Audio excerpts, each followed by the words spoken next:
You're listening to the Traffic and Funnels Show.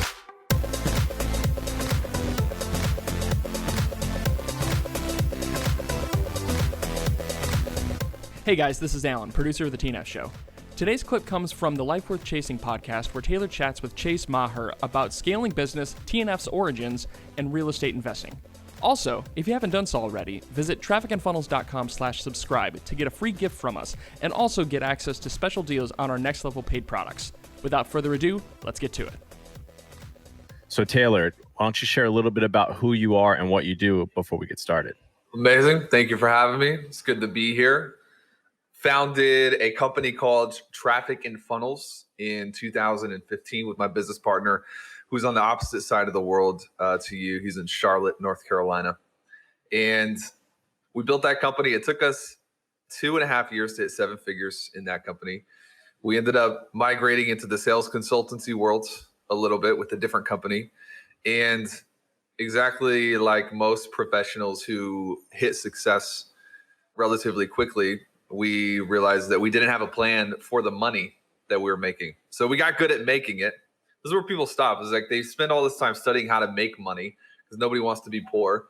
Nobody wants to struggle with that. But then they spend no time studying what to do with it.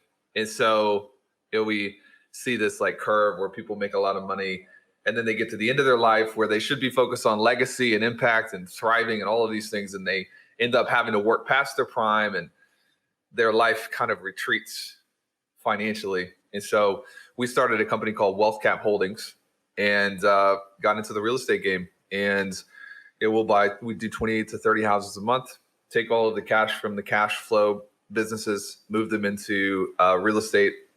And at some point, we will have to divest and diversify a little bit, but most of our money right now is invested into cash producing real estate, single family.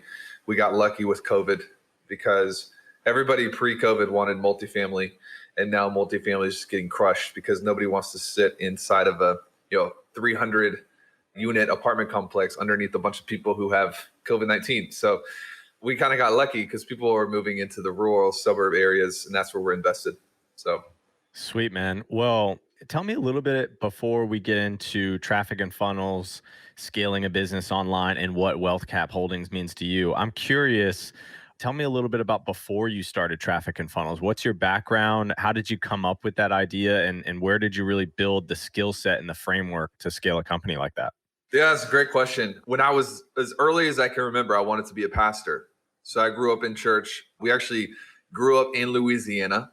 So grew up in the South, moved to Memphis, Tennessee. And I just wanted to be on staff at a church. I was involved in music and learned to play the piano. And, I just wanted to be a preacher. My mom said that one of the first times she asked me what I wanted to be when I grew up, I said I wanted to be a cowboy preacher. So we're not just talking a preacher, but a preacher to cowboys. Probably was watching too many cowboy movies. But man, I got that. I got that wish that came true. I became a staff member of a church in Memphis. And I think it was the story of how most people experience this that I've talked to is like, you want this one thing and then you get it and you realize it's not what you really wanted, which is actually a gift, because if you pay attention, you're able to kind of flip all of the experiences you've had into success in another industry. And anyways, I didn't like it. It was intense. It was hard. I was not cut out to be a vocational minister. I like, being able to buy food and live in places that have, roof over your head, which is not typical. You don't make a lot of money in the ministry. And so I started exploring ways that I could make an income outside of that. Ended up stumbling upon a gig in property management, which, there's all these things you can do in real estate. Property management is about the worst thing that you can do in real estate. So I started at the very, very bottom with property management. I was just like explaining to tenants why we couldn't fix their toilet. And it was awful. I mean, it was intense. But I ended up managing about 6,000 single family homes. And I learned how to communicate from that job, because you're having to deal with very, very negative people with negative experiences, and you're having to take care of them while protecting the company and protecting them. And it was this awful experience but it did a couple things. It got me out of having to work at a church, which I didn't want to do anymore. And it also trained me on just how to communicate to different types of people. While I was there, my wife, who was a hairstylist, I didn't know what entrepreneurship was. I didn't know that you could work for yourself. I envy the people who are like, man, when I was 7, I was selling lemonade. I was like, I'm going to one day own a business. Do you mind sharing around like what year this is? I'm curious. 2013. Okay, Yeah, got it. not that long ago. Right. 2013 into 2014.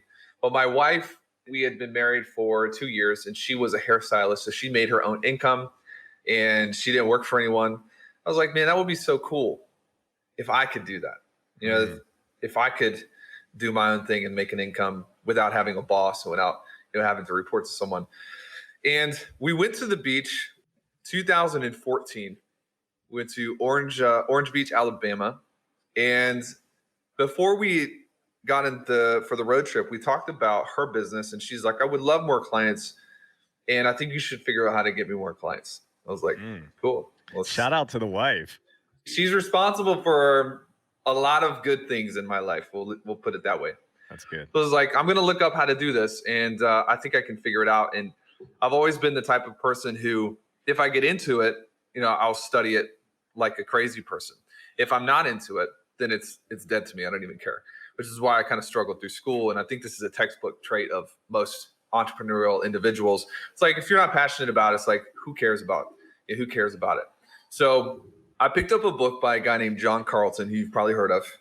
And it was the Entrepreneur's Guide to Getting Your Together. So it wasn't even really a marketing book. It was just John Carlton's, manifesto about how he got his life together. And I started reading through this guy's book. And while I was on the trip in Alabama, because of John Carlton's book, I bought a course by a guy named Todd Brown. And you're probably familiar with Todd Brown as well. And started learning about like funnels and marketing. We get back from the trip. I'm all lit up. Like, I can do this. We can figure it out. We buy a direct mailing list in Memphis for like 2 or 3 zip codes. It was $200, $250, something. It was not that expensive. But I remember I had to borrow money from Lindsay to do it. But I was like, I promise, I think I can make it work. I just had all of this blind enthusiasm, Perfect. And we sent 400 or 500 letters out in the mail. And I remember sitting in the living room in Memphis, and it's actually Cordova, a suburb of Memphis, a small, nasty little apartment. So we didn't make any money. And I'm stamping envelopes, licking them, putting them in the mail, 500 of them. And we sent them out, and a week goes by, nothing happens. 2 weeks goes by, nothing happens. And she gets a phone call from one of them. And she ended up picking up like 3 clients. And I was able to do the math that they teach in direct response and be like, this client will make you X amount of money over the year, and we only paid $250 for it. Oh my goodness, we're freaking rich. We can do this again and again and again. And at that point, my vision became like, if I can just get my wife enough clients to replace my day job, I'll quit my day job. I was staying home. And I was like, do nothing. That was my vision, which is like hilarious now because I'm like, I have so much energy. It's like I'm a force of nature in things now because I have vision for it. But my vision when we started was literally, I just want to retire myself. I'm 25 years old, 25, 26. But once I got into it and I fell down the rabbit hole and I started learning marketing and learning how it worked, and then got into human psychology, and then met Chris from a mastermind, and I started doing freelance, and I quit my job about 6 months later because I had picked up a client that replaced my income from the job. So I don't have one of these exciting stories, I feel like, where it's like, man, I took the leap of faith and I quit the job and I went out on my own. I didn't do it that way. I'm so risk averse even today, even with the way that we invest. Like, I've studied all the ways that you can lose. And rather than becoming fearful, I've just tried to mitigate all of them. And so one of the first things that I refused to do was just quit my job and live off of a credit card until I figured it out. I didn't want to jump off the mountain and sprout wings before I died, because there's a chance you could die. And I'm like, that's not acceptable. So I waited until I pulled in a client. And that, I'm even just learning this for the first time telling you this. Like, this is where kind of some of my ethos comes from. You can see it from early on. Is like, the point of life is really to go as far as you can without risking death. And so if you know the ways that could take you out of the game, you can hedge yourself against them and stay away from them. And I think you can be risk averse and still growth oriented at the same time. And that's when you get into that, that's why our businesses have flourished. Every single business we have is at 8 figures now. And we've done it in a way that doesn't have any risk to it. Beautiful. I think you're being humble, and I appreciate that. That is an incredible story. I pulled a lot from that, but the two main things is one, I don't think many people know Alabama has a beach. And no, in all seriousness, though, for everybody listening, if you're not familiar with Taylor, I do have a predominantly real estate podcast, and you're not new to real estate, but you're really well known in the marketing space for sure. And so for people listening, if you're not familiar with Taylor, which I'm sure many of you are, Taylor is by far one of the top like new age, new era marketers.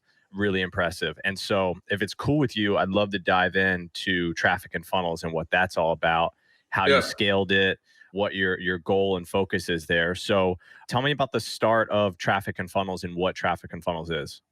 Yeah. Me and Chris was doing paid advertising and I was building funnels. One of the first things that I learned when I got into freelancing is that I quickly became impatient with competing against everyone else. I've always thought of myself as a competitive person, but I didn't realize how competitive until I'm on the phone with someone and they're like, well, what's the difference between you and this person? I'm like, I will kill that person. That's the difference between, so I had to figure out a way to do that didn't freak people out. I feel like you're really weird. And I had to figure out a way to do it without lowering my prices as well. So I niched into, and this is one of our first discoveries, Dan Kennedy talks about there's riches and niches and niching into. But when you look at niching in the 80s and the 90s, it was different. You became a specialist because copywriters had to learn so much that they didn't have a choice. You had to be a health copywriter. You couldn't be a health copywriter and simultaneously write a magalog for small caps or stocks. It wasn't possible. Some of these copywriters know more about health than doctors because they go so deep into their niche. But I sensed that what I needed to learn how to do was niche into more of a problem, not necessarily an industry. So I coined this phrase, the Infusionsoft copywriter. And that was like my first big win. Was I was able to work with clients in the health market. I was able to work in the financial market, online advertising. It didn't matter what their industries were per se. I was able to grab them because if it was a competition between copywriter A and copywriter B, you use Infusionsoft and B is an expert at Infusionsoft, it's not a competition anymore. Does that make sense? Yeah, for sure. And at the time, Infusionsoft was like the main direct response thing. Like everybody used Infusionsoft. I met Chris in a mastermind because he saw some of my work. I've been in freelance at this point for about 6 months. This is 6 months full time. This is like July of 2015. And we started referring clients back and forth because all of my clients needed leads. If they didn't have leads, the funnel didn't work. And all of his clients, if they didn't have a good funnel and a good product, then they wouldn't keep paying him because they couldn't monetize the leads. So we started sharing clients back and forth. And we were like, let's just start an agency. We can do all this under one roof. And we could probably build efficiencies from being under one roof. So we took 3 or 4 clients, done for you. And then we were just like, what if we didn't have to do done for you anymore? What if we could do like consulting? One of the things people were asking me at the time, and I was connected in with Ryan Levesque, and he was connected in with like Amy Porterfield, like the big names in 2015. These guys were the kings of the market. One of the things people wanted to know is, man, I had a waiting list that was 8 months long, and people would pay 50% to get on my waiting list and not start working for 6 months down the road. People were like, how is that possible? How are you doing this? And it was, part of it was accidental and part of it was just my personality. But I had all of these front end systems that people had to go through. They had to jump through hoops. They had to apply to get on the phone with me. At one point in time, they had to pay money to get on the phone with me. So I was instantly different. Every other copywriter is posting in job boards and they're like, I'll do this for free, whatever. And I'm like, you can pay to have a 30-minute conversation with me.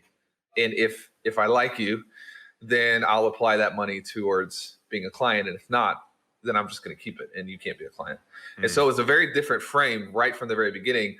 And that allowed me to charge more per client. I remember the first time I made really good money, like really good money. I just didn't want to take this client. I didn't want I was busy and I didn't want them. And so I was like, rather than saying no, I'm just going to charge them 20 grand and they're going to say no. PayPal me 10 grand, 50% up front to start in 6 months. And I was like, well, shoot. Yeah, I got to do the client. And I was like, let's do it again. And before long, it was like I was charging 20, 30K per project. And it was like people wanted to know how. And so me and Chris were like, what if we could do some consulting for freelancers? Yo, what's up, crew? Taylor Welch here. And if you're a fan of this show and you want to get a little bit deeper in your commitment to your business and your growth and your revenue, head over to trafficandfunnels.com/subscribe. As a subscriber, you're going to get a free gift from us just to help you grow your business. And it's our way of saying thank you for joining the family. Our exclusive offers and deals usually show up to this subscriber community as well. So you'll get first dibs access on anything new, anything exciting. And most of the time that means profitability for you. Visit trafficandfunnels.com/subscribe. I'll see you on the inside, my friends. Have you ever felt like you work, you're constantly chasing something, but you wake up one day and you feel like you've done all of this effort and you haven't really gotten a good return out of it, but you can't give up because you've put in all of this effort, and so you get stuck inside of this hamster wheel that the entrepreneur gets stuck into? One of the things that I learned pretty early on was that you can run really, really fast. You can be a really hard worker. You can be not lazy, not cheap, but you can be running in the wrong direction, and where's it gonna take you? Not only do you have to have the mentorship, but you have to know what not to do. We have this cool training that is actually going to teach you the things that you should avoid in your business and how to replace them with the things that actually will work to get you more clients, better clients, happier clients, more money. A lot of times people think business is about service, but no, business is about generating profit. If you can create service, but you can't generate profit, you go bankrupt. But how do you do both at the same time? How do I say, I love who I'm serving, the clients that I have are getting great results, and I'm making a lot of money doing it? I'll teach you all of those things in this training. It's free, and maybe one day you'll be able to have a team of your own and an office of your own, and maybe even have some nice cars. We'll see. Visit trafficandfunnels.com/holy grail. That's trafficandfunnels.com/holy grail. There's a lot of takeaways in here. You stumbled across like the takeaway sale. You stumbled across apply to work with me, and you made yourself different than the competition. They don't even know if you're better. You're just different. Yes. 100%. I'm sure you are better, but you put yourself on a pedestal. Yeah. And so the heuristic helped me because people just made a natural assumption that I was better. Because if I wasn't, why was I charging money just to have a phone call? Exactly. And so, man, we connected. We started doing Done For You, and then we were like, let's just test out consulting offer where we'll teach people how we've built, how our systems are. I was doing about 30K a month as a freelancer. Chris was doing about the same as a freelancer himself. And so we had 15 or 20 conversations with random people that I posted online and did something that's called a two-step. Now we have training on it, but it was at the time, it was just, hey, here's what we're doing. Do you want to talk about it?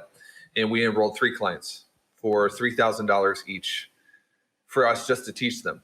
And I remember Chris was out of town. I was going to a wedding, and this was like a Friday, and I had enrolled our 3rd client for $3K. And I'm like, we just made $9,000 and we don't have to do anything. Like, it was an epiphany. Like, I don't have to build a funnel. We don't have to drive ads. Like, I mean, we have to teach them, obviously. We have to do consulting.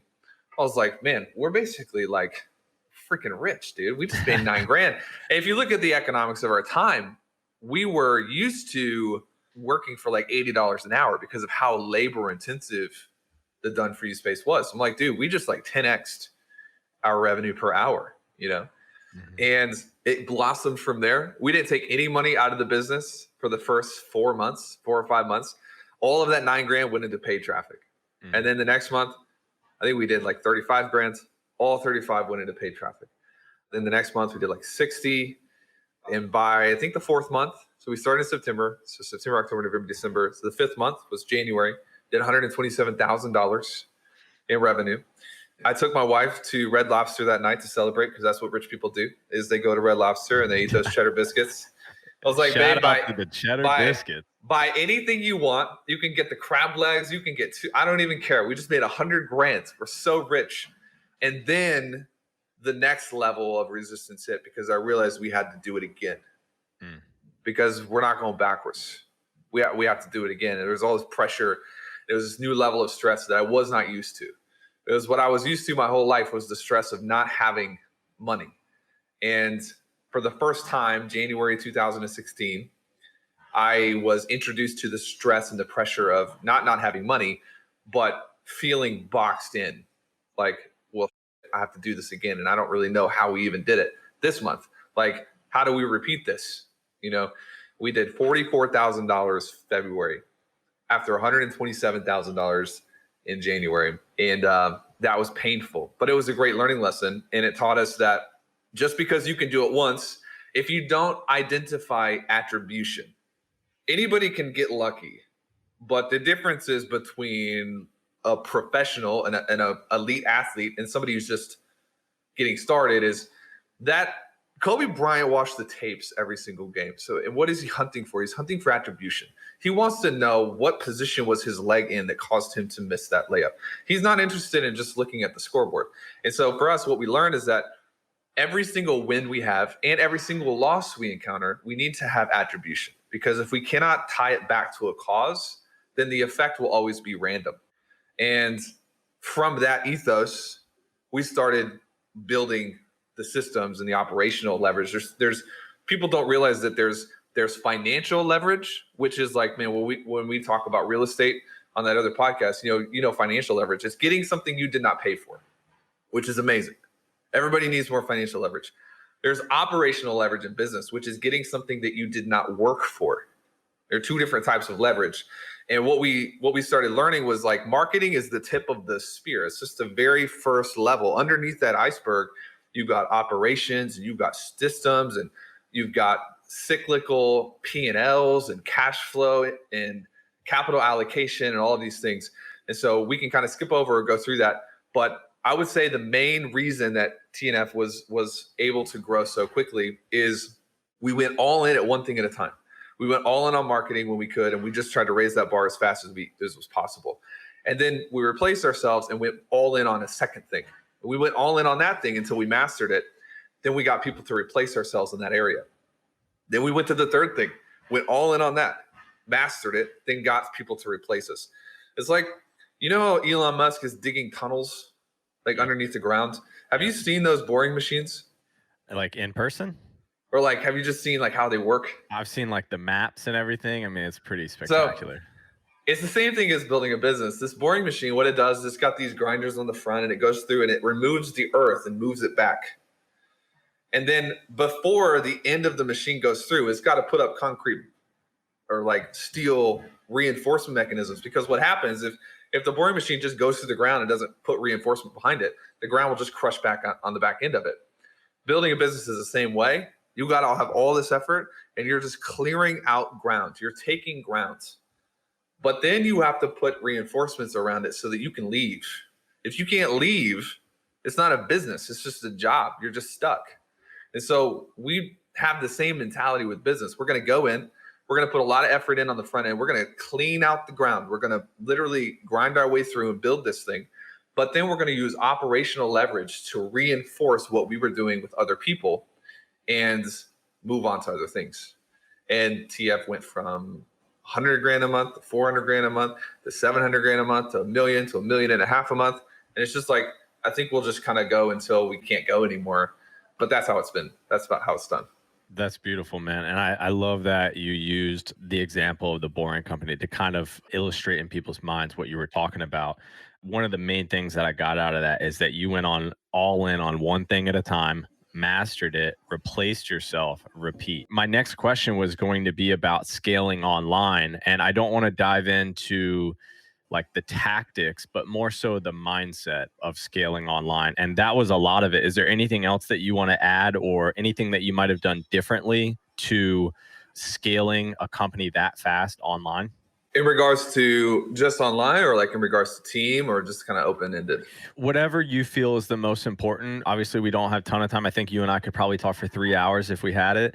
Yeah. But just in regards to scaling an online business like you did, maybe is there anything you would have done differently, or different types of leverage points that you would have used that you use now, just for anybody else that might be at 20 grand a month or 50 grand a month right now and wants to hit that 6 figures a month?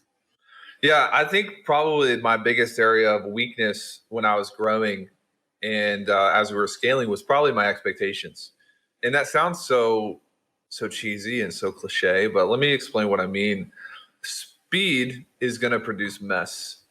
It's inevitable. You're never going to be able to scale something without a little bit of mess in the middle. Think about somebody playing tennis. The faster you play, the more likely it is that you're going to hit a ball out of bounds, or you're going to hit a fault line or something. If you slow down the game, everything can be perfect. But what people want is they want the feeling of slow, controlled growth, but they want the results of supersonic, rapid scale. And it's not possible. And probably the biggest mistakes that I see people making, we have 20,000 clients all over the world. So it's like, this is not just coming from me. This is coming from, I see people do this all the time, is they want to build out like systems in every area of their business. And it's like, they want to build all these perfect onboarding systems. And it's like, they have an amazing client success team, and they've got just like everything locked down, and the Google Docs are perfect, and there's table of contents at the top. And it's like, how many clients do you have? They're like, well, I did 2 last month. Man, you haven't earned the right to do any of this, because you basically are broke. You don't have any clients. You don't have any revenue. What you need to do, and I'm our sales mentor director, I just told him yesterday, we're building a sales team for Sales Mentor, which is the sales consultancy. I was like, I'm going to break you, like literally break you, to the point where you have so many clients that you don't know what to do with them. You have to work 100 hours a week, and then you're going to have to replace yourself. We're going to get it fixed, and I'm going to break you again. But that's literal business. That's how you scale. And so your expectations cannot be that I'm going to build this amazing, supersonic, speedy scale machine, and I'm going to do it perfectly. You got to trust people on your team enough for them to make mistakes. We tell people that today as well. I trust you enough to make the wrong decision. Just don't make the wrong decision 3 times in a row. We want to grow, or we want to perfect. Do we want to bulk up, or do we want to cut? You can't do those things at the same time. And so even with our profit margins, there have been times in TF history where our profit margins are negative. Insane. We'll make 800 grand and we have a negative profit margin. How is that possible? Well, it's because we're scaling. And our expectations are that we can only do one thing at a time. Even today, we can only do one thing at a time. We can scale or we can cut, but it's almost impossible to do both. And those are the biggest mistakes I see clients making, is they are perfectionistic while at the same time they want super fast growth. Those 2 things are not possible at the same time. Does that make sense? Absolutely. Little side note question. If you were starting over right now, it's July 2020. We could factor in COVID, but just try to not factor in COVID. Just try to factor in the times where we're at with marketing, lead generation, consulting, courses, podcasts, wherever we're at. And you were to start over, but with your knowledge right now, what sort of online niche would you be getting into? Based on my qualifications, or just as a startup, like a starting out? I would say based on your experience and your bird's eye view of the online space, but not necessarily your direct skill set. Probably, I like this niche and I just don't have time to deal with it right now. But entrepreneurs in our space are so infatuated with the top line. You might actually be in this, based on what I know about you, you might already be in this niche. I would probably go after being able to turn your active income into passive income and bulletproof. Everybody's trying to build a really tall tree. But what if you could just forget about the height of the tree for a second, and you could build a really deep root system? And I would probably go after that, because the entrepreneurs that I know today that make a good amount of money just don't know what to do with the money. And there's going to come a day when their business isn't going to perform like it is right now. So I would anchor into that fear, because the fear of the unknown is the most powerful fear there is, because you can invent your own threats. If you have a market where it's like, the fear is very ambiguous like that, then you can, from a marketing standpoint, you can invent anything you want and it'll fit. But the idea that business is not always going to be this way, and COVID was just an example. But there's another one coming, and there's another one coming, and you want to make sure that your income is diversified to a place where a storm can come and your root systems are deep enough that you're not affected by it.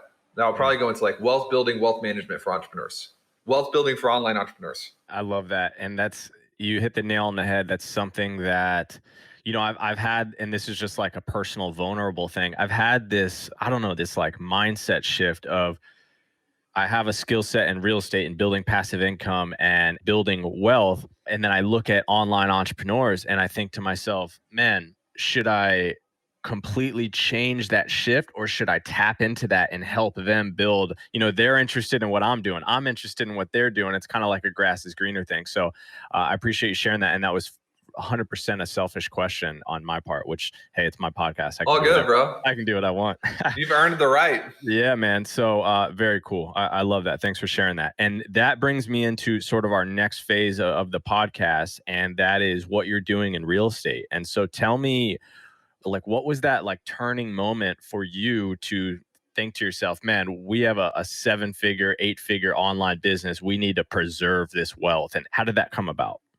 Yeah, man, it was like everything else is kind of a metamorphosis where there were a lot of different things that pushed us into it. We got a massive tax bill, and like we didn't want to pay it, but we did because we didn't want to go to jail. It's like comparatively, I'd rather pay the tax bill than go to jail. There's got to be a way we can find a loophole or something, or like be a better steward of the surplus. So we got into like this partnership with the guy in Texas, and my background being in real estate, I kind of knew the game, but I didn't have time to go out and find my own deals and do all those things, and I didn't want to. So we ended up partnering with this guy. We sent $250,000 as an investment, and they completely mismanaged it. And I was like, you guys are so stupid. Give me the money back. Like, we're not doing another term. They missed every deadline they set. And I was like, we feel like this is just good business. Like, this is just what's normal. But I think our standards are not necessarily normal standards. What's normal for us is like stratospheres above for normal business. So it's like, we might be in a position where we need to start our own thing. So we just went for it. We assembled a team, and we had to make the decision up front. Are we going to do multifamily? Are we going to single family, commercial? Like, this is all real estate's this wide, like, what do you want to do? And I knew single family. And I also knew that if we're looking at risk mitigation in everything that could go wrong, we should start small. And the reason we got into single family was because I didn't want to start with a $7 million complex or, an $80 million multifamily unit. I wanted to start small and build the team as we went and control the game. And so we did research. We picked 3 markets. Now we're up to 4 markets. And as we got into it, and I won't go into everything right now, but we can meet offline and we can talk more about it. But as we got into it, what we realized was that there were things that we could do to control the cost of the properties via supply and demand and boots on the ground. And so we went out, we actually built teams. So we have a team in Kansas City, Missouri. We have a team in Birmingham, Alabama. We have a team in Charlotte, North Carolina, Branson, Missouri, and a starter team that's getting ready to go in Knoxville, Tennessee.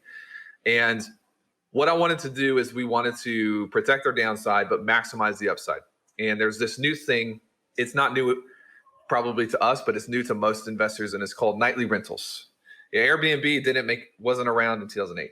So nobody knew at the time how Airbnb and VRBO was going to react to a recession.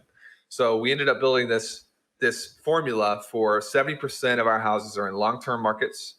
30% of our houses are in short-term nightly rentals, like an Airbnb or VRBO. And the reason we came up with that equation is if we have a winter, if we have a recession, then we can lose money on the vacation rentals and not lose money on the portfolio. But if we have a spring or a good season, the upside of the vacation rentals maximizes and compounds the long term. And so we put together this portfolio, and the portfolio right now is, like 19% we're still getting vacation nights booked. And our long-term, we collected 88% of rent through COVID. And I do feel like the challenge is going to be this fall. Like we're still in for it a little bit. But the way that we buy houses and the grids that we use and everything, we have so many hedges built into the machine, and we're diversified between zip codes. We're diversified amongst cities. We're diversified between asset classes via the long term and the short term. And if you really look at it, it's like, dude, my number one thing is I don't want to lose. I don't want to lose money. And so that is a driving ethos for another reason why we put it together on our own, because if we don't control it, I can't see how the money's being used. Clients found out about it. Now we offer deals to our clientele as well. The way that works is sometimes we'll have, somebody will pick up 11 houses in Kansas City. It's like, we don't need 11 houses in Kansas City right now. This month we were on pace to buy 25-ish properties, and we'll get rid of houses to diversify and balance the portfolio, just like you would a stock market. So the houses that we don't want, not because they're bad houses, but because we have like too many in St. Joe, Missouri, or too many in Charlotte or whatever, we make those available to our clientele, similar to what a turnkey company would do. The difference is these things do 14% cash on cash, and they're better houses. I worked at a turnkey company, so I know all the ins and outs, and most of them are just like maximize the bottom line. That's all they care about. So we're kind of like a hybrid turnkey, but turnkey is definitely not the priority. You know what I mean? So correct me if I'm wrong. What I'm understanding out of this is it the same business partner from TNF Traffic and Funnels? Yep. Okay. So and I'm sure there could be a whole nother podcast on how to execute a strong partnership, but not for this show. So Wealth Cap Holdings is your fund with Chris, your partner, correct? It's technically not a fund. We have Wealth Cap Fund and Wealth Cap Holdings. So the fund is the SEC thing, and it can't have debt. So Holdings has debt. That's our houses that we have, and we leverage everything. The fund buys everything in cash and does the renovations, and we have our own money in there. We have investor money in there and things like that. Okay. And when you go to balance the portfolio and you sell off, they're still high performing, but I would assume you sell off less performing. That's when you sell off to your investors. But do you keep, when you said the 19%, you keep the majority of them for you and Chris and the holdings company? Yep. So everything is purchased through one business, and we do all the renovations. And then when we're done with it, we'll move it into another business, and we'll hang on to it. Yeah. You purchase through your personal fund, you move it to your holdings company. Then when you go to balance it, you sell it to your investors, who you have a wait list at wealthcapholdings.com. Yeah. Wealthcapholdings.com/waitlist is probably the wait list. Love it. So yeah, then we'll balance, and we'll get rid of, some months we'll get rid of 7 or 8. Some months we get, last month we only got rid of 2. Two things that you're doing here that is very new age, that I've heard of people doing one or the other, but I've never heard of them doing both. And so essentially you've built like this acquisitions business that focuses on single family, but you split 70-30 between long-term and short-term. Then you go to balance that portfolio. And when you go to balance it, you monetize the lesser performing by still giving high performing assets to your investors. It's beautiful. Just don't tell anybody. I love it, man. I love it. That's brilliant. So what is like your goal with the Wealth Cap? Do you think that eventually you're going to go into a different asset class, or do you love the single family model? I mean, what's like your 5-year goal with this? I mean, really 3 businesses actually with that. Dude, I would love to go into different asset classes. The way we're wired is like, we'll set a goal and then we'll just hit the goal before we change anything. So we want to add 20 million to the portfolio this year. I think we'll do that. And the number I have in my head is around 50 to 60 million in the holdings portfolio. Now, we're getting around some of the lesser attractive parts of single family by having a lot of money. You can buy your way out of a lot of the problems with single family. They talk about multifamily. The advantages is it's one loan, it's one roof. It's just easy. What we're doing is we're buying 10 houses at a time, and then we'll portfolio loan them, like just a block of houses. Right. And so it's essentially kind of like we're taking 10 single families and we're turning it into a 10 unit, like a small multi. Right. That said, I definitely want to get into smaller multis, and I want to get into some sort of, commercial storage. I think we'll We'll also probably buy a building in Nashville for our team to work out of. We'll likely buy a building in Charlotte for the same reason. We have a couple team members in Charlotte right now, and we're actually starting a publishing company, and we'll staff everyone for that in Charlotte. So real estate is just one of the, storage mechanisms that we use. We have another holding company for businesses. And so we'll acquire 25% of a business and we'll triple that business. And so it pays for itself. And then we have that equity stored in a different holdings company. So I think at some point we'll probably expand asset classes. The challenge I have is there's so much going on that I'm like, let's just hit the goal first and then maybe partner with some people. So I still think we want to do partnerships in the real estate game. You find a multi, it's a great one. I check it out, man, let's go in on this together. I think that there are opportunities for us there once we kind of get through the growing pains of getting to 40 single families a month. Like there's a lot that goes into that. You know what I mean? What's like your lead generation for acquiring the single families? Are you buying them off the MLS? Is it off market? What's your avenues for acquisitions? We've had to build that out, and we kind of have a hybrid between what would be like a traditional, like a deal finder type system where we have drivers and we have a couple of agents in the market and they just submit deals to us and it goes into our CRM and we have all of the things that we need. So what's the purchase price? What's the estimated rehab budget? What's the rent range? Obviously bedroom, bath, square footage, and then what's the estimated ARV? And so this will populate every day, and we just have an in-house team that will look at it, and if we like it, we'll send boots on the ground or we'll get further details. One of the other things that we're doing in-house, which is unique, and I don't know if it will work yet, but I can report back, and it would be another new age type strategy, is just specialists in-house that coordinate with deal finders and just make cold calls to not tax liens, but just any house that they think is a good deal. So like 5 or 6 specialists making 100 calls a day. It's a lot of work, but if we can get even 1% of those to come through, we're finding a lot of equity that nobody else can find, So in the real estate space, what you just mentioned, that new age tactic, that's actually exactly what I do full time. That's my company. Help us out, bro. Yeah. There we go. So just, this isn't being brutally honest or anything. It's not new age, but for internet marketers, they might not be familiar with it, but there are acquisitions teams, wholesale operations nationwide that are running operations like that. And I'd be happy to chat offline another time and share all about that. Yeah. Without a doubt. A couple things that you hit on that I absolutely love is hitting your goal before you start thinking about like what's next, like maybe having that seed in your mind. But I'm actually infatuated by self-storage and mobile home parks and where that's going towards the future. So that's another thing we could for sure talk about. But let's move on. Before we get to the fan questions, I'm very, very curious because you've built up multiple businesses. You're a young guy, uber successful. What's like your top 1 or 2 things when it comes to honing in and leveraging through people? When you hit that goal, replacing and leveraging through people, like what is something that just really stands out to you for being able to be successful at that? I want to train them. Most of the world trains people how to do work. That's the traditional, hey, hire a VA, hire someone who can do things for you. Most of the business world monetizes people's hands, right? And what we've tried to do is monetize people's brains. Don't teach them how to do work, teach them how to think.